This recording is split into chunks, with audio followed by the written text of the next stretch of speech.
नमस्कार प्रेक्षकांनो, स्वागत आहे तुमचं नवीन एका व्हिडिओत, नवीन एका विषयावर. आजचा विषय आहे जिल्हा परिषदच्या शिक्षकांना असलेल्या कामाविषयी.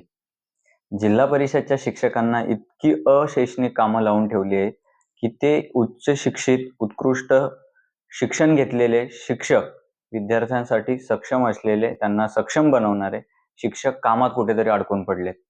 म्हणून शिक्षकांना खंत वाटते, की आमच्याकडे असलेलं ज्ञान आम्ही ज्या शिक्षण याच्यातून घेऊन आलोय, ते शिक्षण विद्यार्थ्यापर्यंत आम्ही पोहोचू शकत नाही याची खंत वाटते.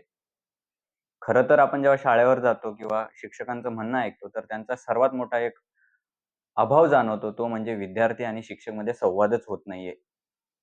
मान्य आहे, की सगळे जे कामं आहेत ते गुणवत्ता वाढीसाठीच आहे, सगळं आहे.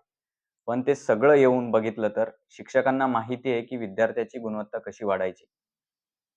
पण मुद्दा हा आहे, की हे सगळं काम तांत्रिक गोष्टीवर आधारित असल्यामुळे कदाचित हे तंत्र उशिरा पडलं आणि ह्या शिक्षकांना ते तंत्र हाताळायचं माहिती नाही.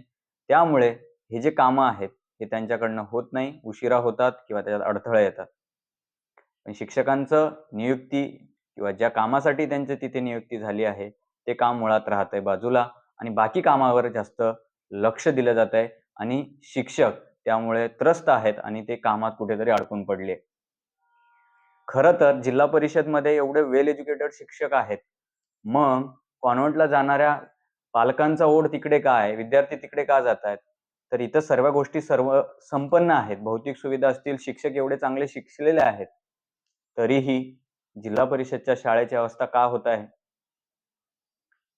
तर मला एकच वाटतंय, की शिक्षकांना खरंच शिक्षणासाठी वेळ दिला पाहिजे आणि त्यांना शिकू दिलं पाहिजे.